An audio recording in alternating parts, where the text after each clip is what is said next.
Olá a todos, nós vamos agora para mais uma das nossas videoaulas e agora nós vamos conversar um pouquinho sobre normas para citação, né?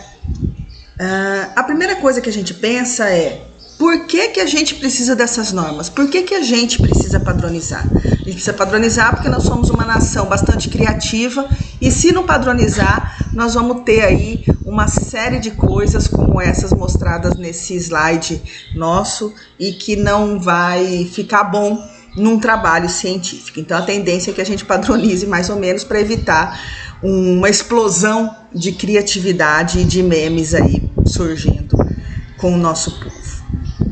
Bom, existem várias normas para trabalho científico, né? Então existe as normas de Vancouver, que é um conjunto de regras que para publicação de trabalho muito usada nas ciências da saúde e tem esse nome porque ela foi idealizada, apresentada na cidade de Vancouver, no Canadá, em 1978. Então muitas revistas das áreas das ciências médicas utilizam as normas de Vancouver. Nós também temos a ABNT, que é a Associação Brasileira de Normas Técnicas. É essa que a gente vai adotar nos nossos trabalhos e monografias. E também tem diversas outras normas de revistas científicas, né? Cada uma, ou elas padronizam Vancouver, ou a ABNT, ou criam suas próprias normas de publicação, né? Então, quando vocês forem publicar seus artigos, vocês vão ter que estar atento às normas de publicação da revista para o texto, né, para citação, para referência bibliográfica. Mas nós aqui vamos adotar a ABNT. A UNEMAT adota a ABNT como norma para suas monografias, dissertações e teses.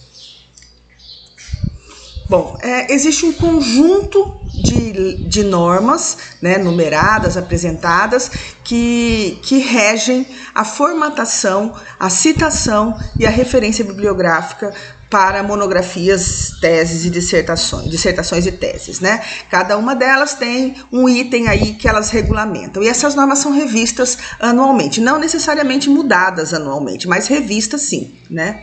Anualmente.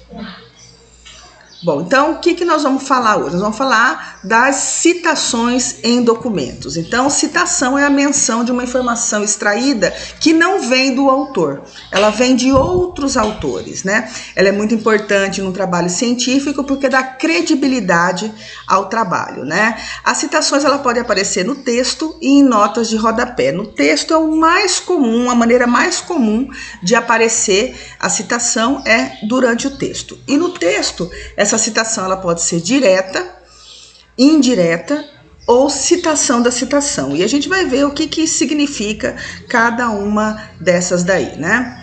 Bom, a citação direta é uma transcrição fiel daquilo que está no livro ou no artigo, ou seja, é uma cópia, né? Você copia e cola aquilo que o autor falou. Quando você fizer isso, né, se essa citação der até 3 linhas, ela vem entre aspas, né, para dizer que é uma citação direta, tá bom? Então ela pode ser feita assim, com o autor na frente, né? Então, de acordo com o in, aí você abre parênteses, coloca o ano e a página em que você retirou essa citação, né? Então, de acordo com o IN, abre parênteses, 2001, página 21, abre aspas, para ajudar o pesquisador a realizar um estudo de caso de alta qualidade, deve-se planejar sessões intensivas de treinamento, desenvolver e aprimorar os protocolos de estudo de caso. Então, eu copiei exatamente o que o autor falou, tá? No exemplo 2, você vai fazer a citação ao final da informação. Então, a propósito de avaliar o desempenho, necessita de alguma forma de medição que é um fator inerente ao funcionamento dos mesmos. Sendo assim, abre aspas, o projeto de avaliação envolve planejamento, pesquisa e mudança, fecha aspas. Aí eu coloco um ponto final, abro o ponto final da frase, né, do parágrafo, abro parêntese em letras do tipo caixa alta, coloco o sobrenome do autor, Almeida, vírgula, o ano, vírgula e a página, tá? Fecho parênteses e ponto de novo. É esquisito? É, mas é a norma, tá? Então aqui nós temos duas maneiras de fazer a citação. Uma no texto, perceba que não é caixa alta o sobrenome do autor, e outra em caixa alta. Nós fazemos a citação pelo último sobrenome do autor ou como está na obra. Por exemplo, pode ser Souza-Silva, tá? Ou Oliveira Júnior. Então a gente tem que respeitar como é que o autor está se colocando na obra, tá bom? Quando a sua citação direta for der mais do que 3 linhas, você vai fazer um recuo de 4 centímetros, diminuir a fonte, colocar 10, espaço simples, né? O texto tem espaço 1,5 e fonte 12, tá bom? Sem aspas e copiar aquilo que o autor falou. Você pode colocar a citação no início do texto, né? E aí, como foi feito no exemplo passado, ou no final, como está sendo mostrado aqui, ok? Importante entrar o ano e a página. Percebam que aqui são 2 autores. Então, um é Jonas e outro é Sommerleite, né? Então, esses 2 autores são separados por ponto e vírgula, ok? Aí depois vem o ano e a página da citação. Então, aqui mais alguns exemplos, tá? Então, em cima é uma citação direta, uma citação indireta, né? Embaixo também citações indiretas, e aí vem uma citação direta com mais de 3 linhas. Para Borba, 2007, página 43, a pegada ecológica tem a seguinte definição, e aí vem com a definição que o autor coloca na obra dele. Então, a citação direta é a cópia fiel do autor.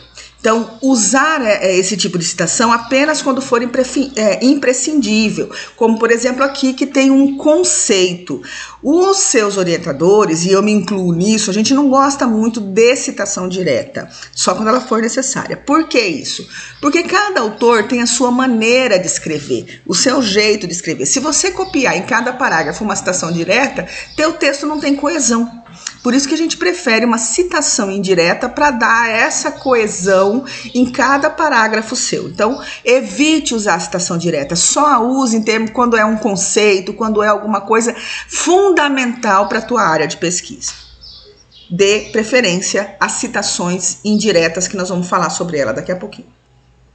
Então, as citações indiretas. A citação indireta é aquela que é redigida pelo autor do trabalho com base na ideia do autor da obra, né? Então eu leio o que o autor da obra está dizendo e faço uma compilação das informações e escrevo do meu jeito, sem mudar o sentido da informação. Isso é muito importante, tá? Então aqui tem 2 exemplos, ela não vem entre aspas, tá? Então, a plantação de árvore na várzea do Rio Amazonas é confinada principalmente aos quintais dos ribeirinhos, e muitas dessas árvores produzem frutos que são utilizados como isca para a pesca. Quem falou isso foi Araújo Lima e Goldin, então são 2 autores, a citação está no final, então perceba, ponto, abre parênteses, caixa alta, né, e o ano de 1998, então não tem página, porque é opcional, eu posso colocar a página ou não, porque às vezes eu faço a compilação de várias informações de 2 páginas, ou começa numa e termina noutra, né, então eu faço uma compilação e às vezes se eu for colocar a página, pode ser 2 páginas, por exemplo. Página 10 e página 11, tá bom? Aqui também uma outra citação direta, só que agora no contexto do texto. Então, nesse aspecto, Maia 2001 declara que as espécies descritas como item alimentares, tarará, tarará. Então, aqui são 2 citações indiretas, percebam que é uma leitura da pessoa que está escrevendo o trabalho, de outros autores, e faço uma compilação para colocar no meu texto. Isso me permite, por exemplo, fazer uma citação de vários autores juntos. Então esse é um parágrafo que eu acho muito bonito, porque ela vai colocando uma série de coisas importantes que foram citadas por outros autores, né? Então rio com barreiras, teoria de refúgio, centro de origem de dispersão, gradientes ecológicos, vicariância geotectônica, lago amazônico e dinâmica de rios. Todas essas são teorias para explicar a alta biodiversidade encontrada na Amazônia. Então ele conseguiu fazer um parágrafo trazendo informações de muita coisa que ele leu, né? E para cada teoria ele coloca os autores que falaram alguma coisa sobre elas ou que contribuíram para o estabelecimento dessas teorias, né? Então, a citação indireta te permite isso, fazer uma leitura e compilar todas essas informações num único parágrafo, respeitando o autor de cada uma dessas informações. Aqui também, né, agora uma citação dentro do texto. Meu cachorro quer participar da aula também, tá? Nós estamos invadindo o espaço dele e ele quer participar aqui também. A citação de vários autores aqui é no decorrer do texto. Então, Olsen e Skal, 1999, e Olsen, 2002, realizaram estudos com o Manihot esculenta no norte e centro-oeste do Brasil, encontrando uma estrutura filogeográfica que pode ser explicada pelas alterações climáticas após a última grande glaciação. Então, percebo aqui uma outra coisa, uma outra novidade. Lá, quando a citação é no final do texto, vocês colocam entre parênteses, caixa alta, separam um autor do outro por ponto e vírgula. Aqui na citação durante o texto, não. Eu coloco Olsen e Skal, tá? Então, eu coloco a letra E aqui sem problema nenhum, ok? Se fosse 3, era Olsen, Moraes e Skal. Olsen e Moraes separado só com uma vírgula. Beleza? Notas de rodapé, né? Nota de rodapé a gente coloca quando traz uma informação e numera essa informação e embaixo a gente coloca a fonte dessa informação. Geralmente a gente faz isso quando o trabalho não é publicado ou quando não é um artigo, uma revista científica, né? Evitar usar a nota de rodapé porque a gente pode fazer essa citação no texto, ok? E aí vem o famoso APUD, que é a citação da citação. É quando eu pego uma obra, tem lá uma informação que eu gosto, mas não é do autor dessa obra, é de outro autor, ele que pesquisou e trouxe a informação lá.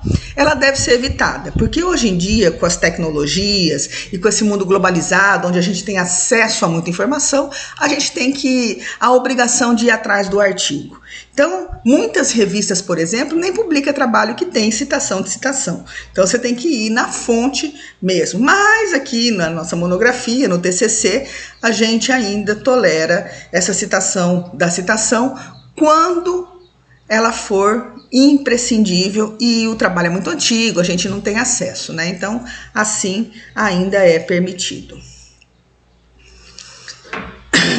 Um exemplo aqui é esse texto chamado de Aberrações Cromáticas nas Aves da Coleção Ornitológica do Museu Argentino de Ciências Naturais Bernardino Rivadavia, né? Então ele fala que a formação da melanina é uma reação da oxidação onde, mediante a ação da enzima tirosinase, o aminoácido tirosina se converte em compostos. O maior grau de oxidação da coloração resulta numa coloração mais escura. Mas não foi o autor desse texto, desse trabalho, que é chamado de Urcola, que fez isso. Quem trouxe essa informação foi um outro autor chamado Ehring. Mas me interessa, e eu não tenho acesso ao trabalho de Ehring. Como é que eu faço essa citação? Então, eu coloquei assim, ó, a formação da melanina ocorre pelo processo de oxidação da tirosina, que é convertida em melanina. Quanto maior o grau de oxidação, mais escura se torna a cor. Então, eu fiz uma citação indireta. Aí eu coloquei o autor da informação, que é Ehring, em 1993. Então, foi ele que falou isso. E eu encontrei isso em Urcola 2011, que é o texto que eu estou lendo. Então, Ehring, 1993, citado por Urcola 2011. E aí a referência é o texto que eu tenho, que é o texto de Urcola. Eu não vou fazer a referência do texto de Ehring porque eu não tenho ele, ok? Aqui só mostrando que para imagens nós também temos a citação, tá? Então eu coloco embaixo fonte, o autor e o ano, ok? Tabela, mesma coisa. Embaixo da tabela vem a fonte, o autor e o ano. Eu peguei essas informações numa apostila produzida pela biblioteca da Unicinos, tá? Vocês podem acessar ela e também tem na nossa página do SIGA. Então, sobre citação é isso. Agradeço a atenção e até a próxima. Tchau, tchau. Meus cachorros também estão mandando lembrança para todos. Bye!